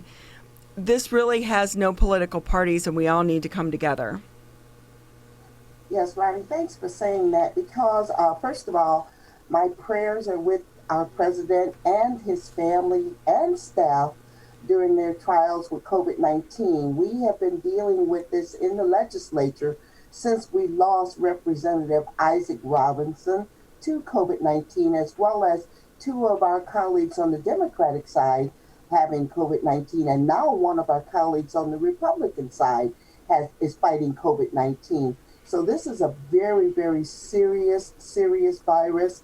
I'm understanding now it's on the uptick in 2/3 of our states, and we just have to do our due diligence to make sure that our residents, constituents, people all over the country are doing what's necessary to stay safe. So the big news coming out of Lansing on Friday was out of the Michigan Supreme Court and the decision with the state's emergency powers. How do you think things are going to change in the state of Michigan going forward due to COVID and so a lot of the restrictions that have been put in place because of the executive orders? Well, first of all, I want to commend Governor Gretchen Whitmer, her team, and my colleagues for the hard decisions they had to make to keep Michigan safe. Michigan was on a slope second and third only to New York and New Jersey. And I believe in my heart that these measures were necessary to bring our numbers down and to mitigate some of the deaths that we were having in Michigan due to COVID-19. But going forward, I'm understanding that there's going to be some systems put in place that will continue to allow us to keep Michiganders safe. That's the number one concern I believe Governor Whitmer had in mind when she put some of these very, very strict executive orders in place. And I know she monitored every day to make sure that we kept our numbers under control. Right here in Oakland County, County Executive Dave Coulter and his team have a great website out there that we can go out there and take a look and see how Oakland County is doing. And right now, even though we're under the threat of the flu season, as well as the upticks in COVID-19, it appears that Michigan still has this under control. So, I don't have all the details at this time about what's going to be put in place once the executive orders expire, but I'm very hopeful that Governor Whitmer and her team is going to do whatever is necessary to keep Michiganders safe through flu season and on to the other side till when we hopefully get a vaccine. Oh, that vaccine can't come soon enough. Representative, I have a question. What are you actually saying to the people in your district? Are you getting calls about the confusion about all of the executive orders, more so even from the businesses? Do they need to follow these rules? Capacity issues, and you have businesses losing money. They're looking to our elected leaders to give them direction, and it seems like the word coming out of Lansing, there is no direction. Well, I know that's we are working hard in District 29. I just recently reached out to the business community in Pontiac to set up a meeting to bring them up to speed. I know a lot of my small businesses are hurting really, really bad. And unfortunately, it's one of those yin-yang situations where if we open up our businesses too soon, we run the risk of exacerbating COVID-19. But if we continue to keep them closed, they could lose their businesses. So it's really dependent on the surge of COVID-19 cases. And in Lansing, I know that the governor, the MEDC, and all of the other organizations that have their finger on the pulse of what's going on with COVID-19 are looking at ways to open up and provide the necessary resources for our business community. I know that in Oakland County, once again, they have given just numerous grants out to our small businesses so they can sustain themselves during this period of time. But a lot of things that's going on, I believe, is contingent upon what's going on in Washington and some of the relief packages that I know that my party is asking for. And I'm just hoping that both parties can see what the damage is being done by COVID-19, which is something that was totally out of our control, and come together at a time to help everyone, our residents and our business community. Michigan State Representative Brenda Carter from our 29th district locally joining us on the Oakland County Megacast. The news from the Supreme Court regarding Governor Whitmer's executive order powers in addressing the pandemic came just on Friday. We're just now beginning, of course, the first work week after that ruling has been made. Have you or your colleagues so far had any conversations at the legislative level about collaboratively continuing Michigan's response to the COVID-19 pandemic, with there not being a central response from the governor's office that's now making the key decisions? And there's still some effort that can be made from the legislature and the executive of the state of Michigan to address this pandemic now that it, because of the Supreme Court ruling, will have to be a little bit more of a collaborative effort. Absolutely. And I know that to answer that question now, definitively, I cannot. We have meetings planned as early as this evening to talk about what are the potential collaborations between the governor's office and the legislature. This is something that I hope that you will bring me back on soon so I can update the community on what's going forward once these executive orders expire. But right now we are in what you call the noodling phase of this, and we are trying to figure out what's next. We're all trying to figure out what is next in all of this. And as we said, this news continues to change each day and sometimes even hour by hour. Can we kind of switch a little bit to the upcoming elections? So we're like a month away now, a little bit less than a month away, a little bit over a month away. I'm losing track of time here, Tyler. But any new... I feel like by now there's been enough education surrounding the issues that could be potential in the upcoming election. What do you want the people of the public to know and to understand? And is there any new message out there for them?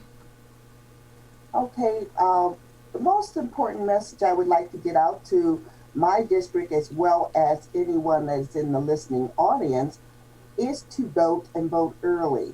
Okay, there's a lot of things going on right now that are being politicized, and we need to make sure that our voices are heard whether it doesn't matter which side of the coin you are on, it is your constitutional right to vote.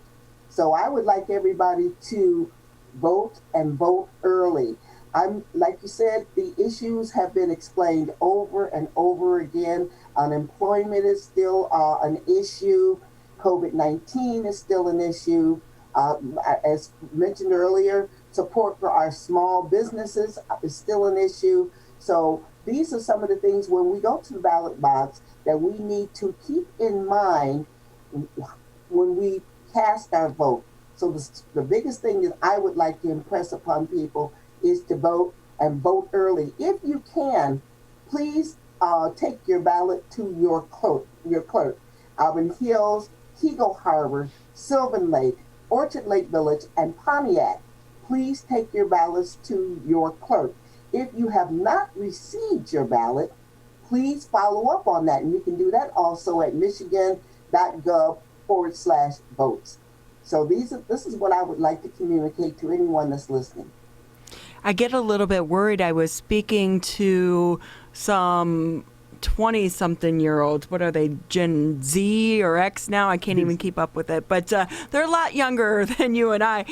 And I was surprised at how many of them said they were not going to vote because they felt like everything was so divisive right now that they were turned off by the political system and the political arena. Are there any concerns for people such as you and some of your colleagues on both sides of the aisle?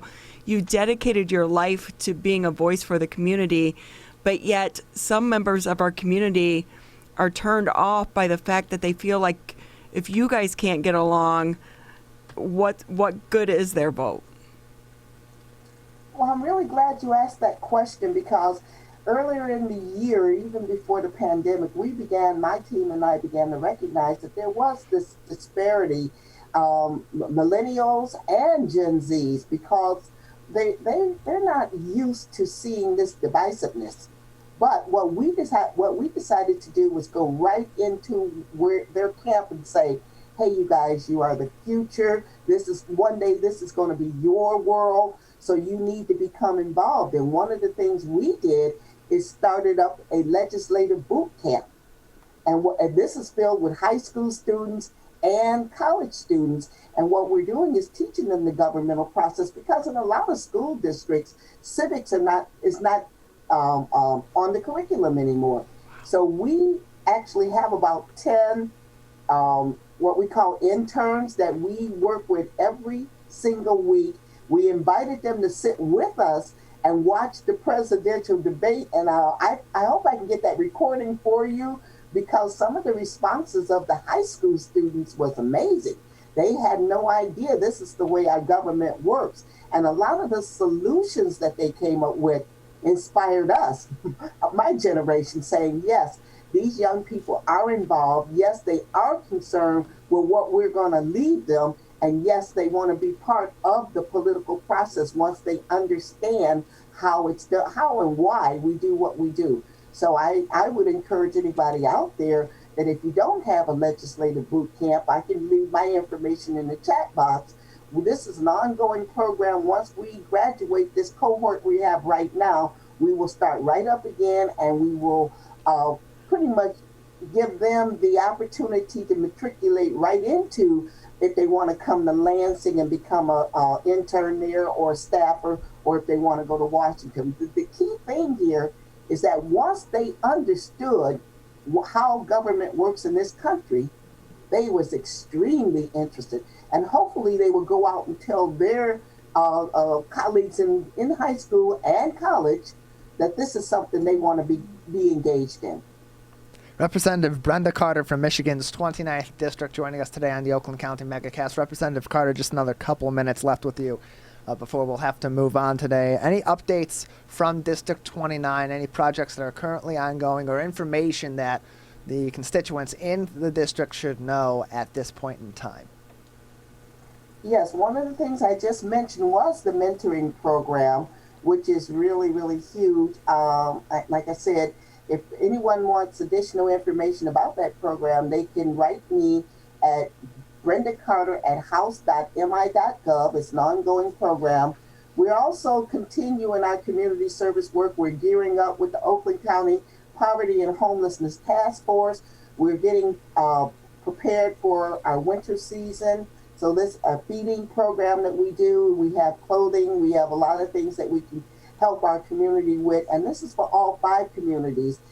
So that is extremely important. And once again, you can contact me at that email address if you want more information on how you could donate or be a part of making sure that our homeless community and those who are facing evictions or any of the hardships behind COVID-19.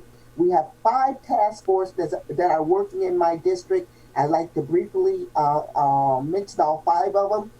We have an education task force that looks at disparities in education. We have a veterans task force, which is really great, where we're doing online services for our veterans. We have the poverty and homelessness task force.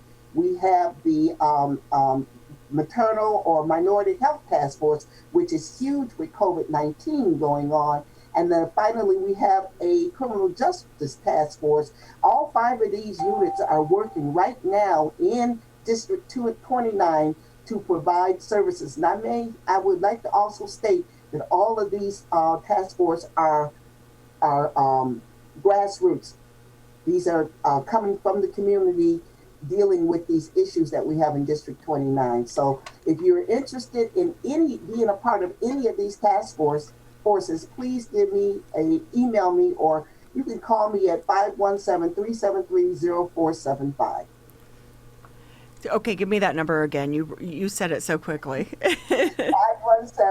517-373-0475. Great, thank you so much. It's such a pleasure again having you on with us on the Oakland County Megacast to update us on what you and your colleagues are doing as we continue to navigate COVID-19. We wish you the best, and like you said, when you get that video, though, come back on. We'd like to see more, because the newer generation, Gen Z versus Gen X, I get them confused, but they're younger than us, but they are teaching us a lot, and we have wisdom for them, and they have advice and new ways of thinking for us. So working together, we'll all be better. Yes. Can I make one final comment if I have time? Oh, absolutely. Go ahead. I would like to say 2 years ago, when I was at this stage of this political process, I had no idea where Apple Island was, or what a sandbar was, or the monarch butterfly, or Night Amphitheater. I had no idea where these communities was. I did have very thorough knowledge of all the great things that's going on in Pontiac.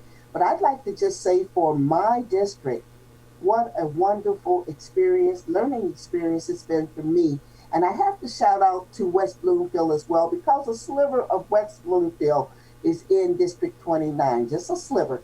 So all of these communities, we were just listening to the rabbi a minute ago, and he was talking about unity.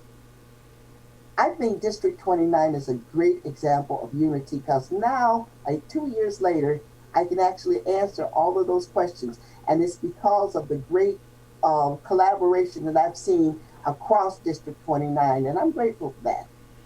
That is awesome. Thank you. We live in a great community. We really do. And I think anything that comes out of COVID-19, it's that we are going to get out and explore our own backyards, because we do have a lot to offer right here in our area. Thank you so much to Representative Brenda Carter. She is with the District 29. We're going to take a quick break here on the Oakland County Megacast. And when we come back, we're going to be talking with the Holocaust Memorial Center. They are back open, and we'll check in with them. The Medical Director for the Oakland County Health Division. The most important thing you can do to prevent the spread of illness is to wash your hands thoroughly and often. Follow these 6 easy steps every time you wash your hands. Step 1, turn on the sink and wet your hands with warm water. Step 2, apply soap to your hands and lather between your fingers, under your nails, and the front and back of your hands and wrists. Step 3, wash your hands by scrubbing them together for at least 20 seconds. Step 4, rinse your hands with warm, clean water. And step 5, dry your hands with a clean cloth towel, a paper towel, or hot air blow dryer. If you're using a cloth towel, make sure to change it often. For handheld faucets, turn off the water using a paper towel instead of your bare hand. Step 6. If you're using a paper towel, throw it away. Practice healthy habits like washing your hands after coughing or sneezing into them to keep you and others healthy. Go to oakgov.com/health or call Nurse on Call at 1-800-848-5533 to learn more. Michigan, the coronavirus pandemic has put us all to the test. And now it's time to put COVID-19 to the test. As we move forward, testing will be critical. We encourage anyone who has reason to get tested to do so, those with symptoms and those without. If you are leaving home and going back to work, get tested. If you think you may have COVID-19 or you've been exposed recently through family, friends, or coworkers, get tested. Our test locator tool can help you find the right testing site that fits your needs. Even if you're looking for easy access with no cost, no prescription, and no appointment necessary, we've got you covered. Help Michigan move forward, not backward. To find a testing site or learn more, visit michigan.gov/coronavirus test. A message from the Michigan Department of Health and Human Services.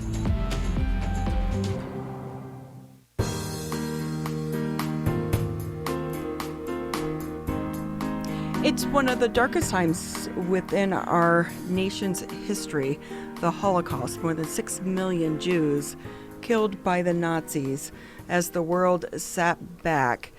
But instead of forgetting about the history, the Holocaust Memorial aims to try to educate people and to remember so many of the victims and the survivors and their families.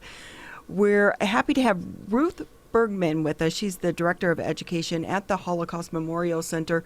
We are so lucky to have such an incredible place here in the West Bloomfield area. Thank you for being with us. We appreciate your time. Thank you for having me.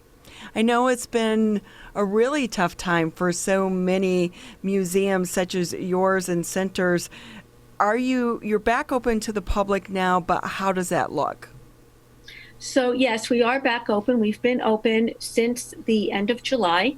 You can go to our website, holocaustcenter.org, and you can purchase tickets. We are fully open, and we have our core exhibit and our special exhibit on the capture and trial of Adolf Eichmann called Operation Finale. And you can also learn all about our programs and events that we're holding online. So we have a lot going on in our museum. And when it comes to the public coming in, do they have to buy those tickets prior, and are only so many issued per day? So we do have timed tickets, and we do encourage people to purchase the tickets online in advance. If we are not at our capacity and you are a walk-in, we will gladly welcome you in, but buying a time ticket is best. And we are limiting our visitorship in terms of half-hour increments, but anyone who wants to come, we will accommodate you and find a way to make your visit enjoyable and as safe as we possibly can. I know one of your missions at the center is to educate and to engage the public, to let them know about the Holocaust and the background of it. September, just last month, there was a study that came out that showed that among adults under 40, they didn't understand what the Holocaust was. And I'm just wondering, when you hear something like that, I mean, 63% of adults under 40 didn't understand or did not know that over 6 million people were killed during this time.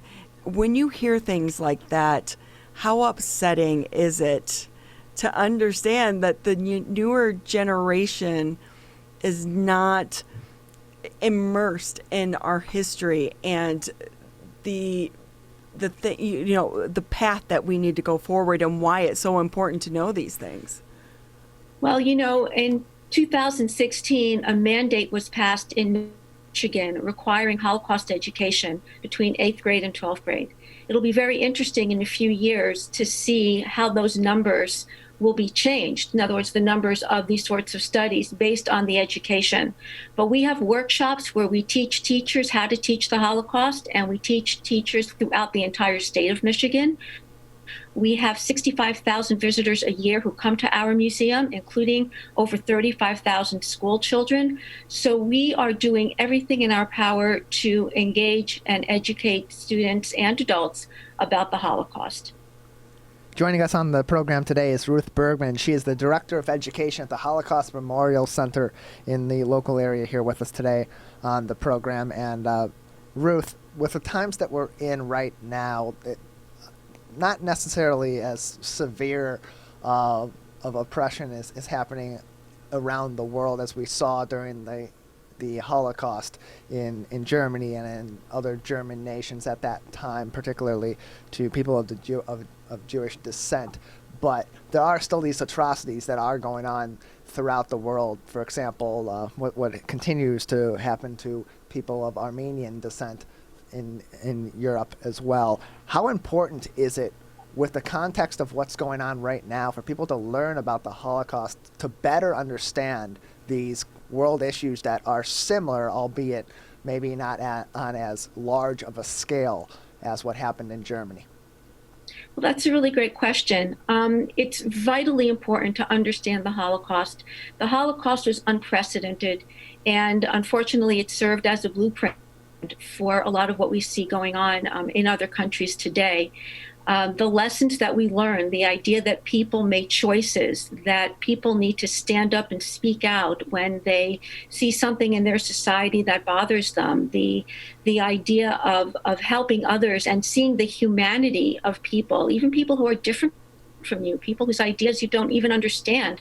Those are the lessons of the Holocaust. And it's important now, more important now than ever, that we continue to teach these lessons.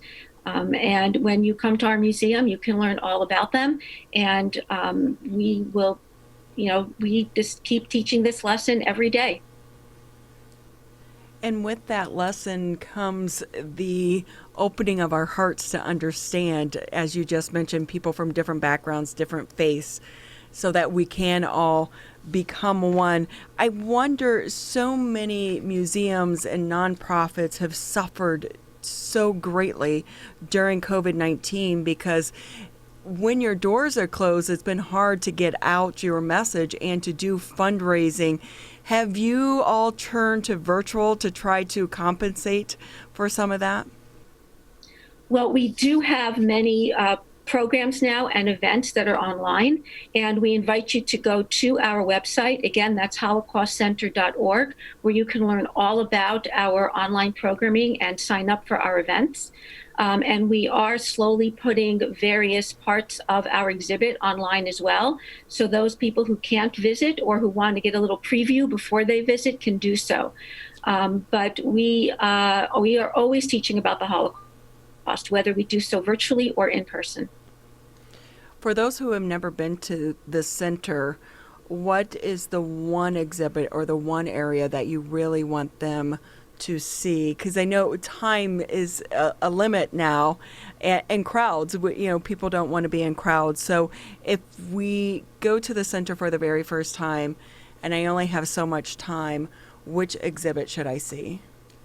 Oh, wow. That's hard because they're all important. It's like, just come back every week. That's right. Well, you absolutely can. There's no reason why you have to think that you can come, just once. We invite people to return. And very often we have students who come on school trips and then they come back with their families. So that's absolutely something that can be done. Our goal is to teach empathy and tolerance towards others and understanding that at the end of the day, we're all human and we all need to support each other and be here for each other. So whether you're looking at our Jewish heritage section, which talks about life for the Jews in Europe before the war, or you're looking at the dangers of propaganda, or looking at the end of the war, we have a whole section on the righteous and the people who did stand up and did try to help others. Every section of our museum is critical, and wherever you start, you will have a worthwhile visit to our museum. How has fundraising been for you during this pandemic?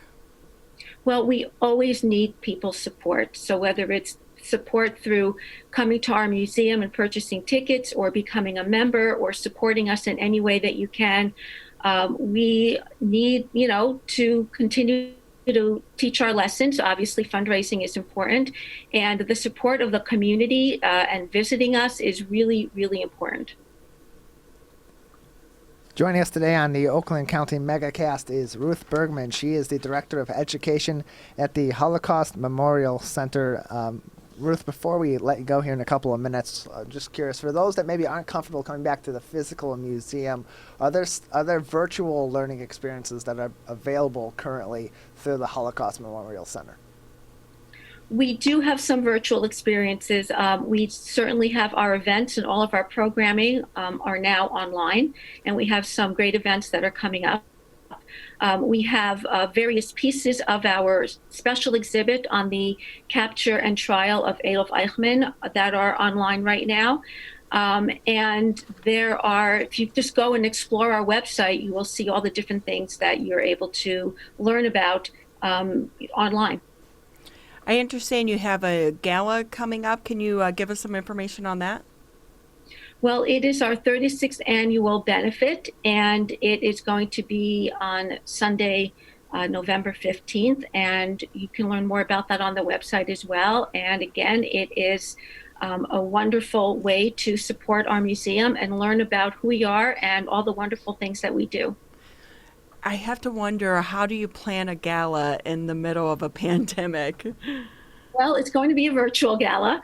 It's obviously not going to be in person, but the message that we impart, our goal of engaging, educating, and empowering by remembering the Holocaust is still important. And whether we do that virtually or we do it in person, we are always here teaching these important lessons. And it will be virtual, and it will be amazing. Virtual is our new way of learning everything these days as well. And while it's not quite as touching as that in-person experience, it has been a viable substitute to continue to get your message out, I would imagine.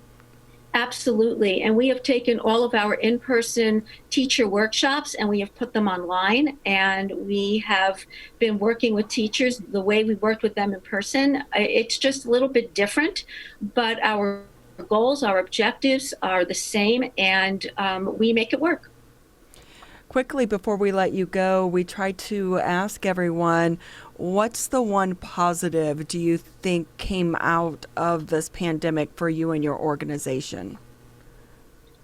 I think it has really shown us how we can expand what we do much more in terms of the virtual world, the audiences that we're able to reach by doing things virtually, and that when we need to pivot, we can pivot.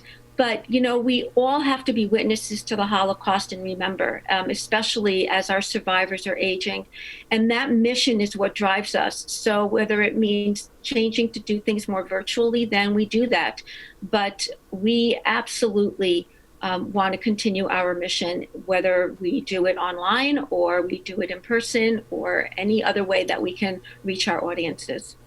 We've all learned to be better technology-wise and on social media, and we've all become, I think, our own movie makers during some of this, so that's been great as well. Well, we appreciate having you, Ruth Bergman, with us. She is the Director of Education with the Holocaust Memorial Center. Find out more, holocaustcenter.org. You have an amazing establishment center over there in the West Bloomfield area. It's great to have such a beautiful tribute to the survivors and that period of time in our own backyard. We appreciate your time. Thank you. And I again invite all of you to come visit us. We're right down the street at Orchard Lake Road and 12 Mile. And we look forward to seeing you in our museum. Thank you so much. That's going to wrap it up for us here on the Oakland County Megacast. We'll be back tomorrow morning at 10 a.m.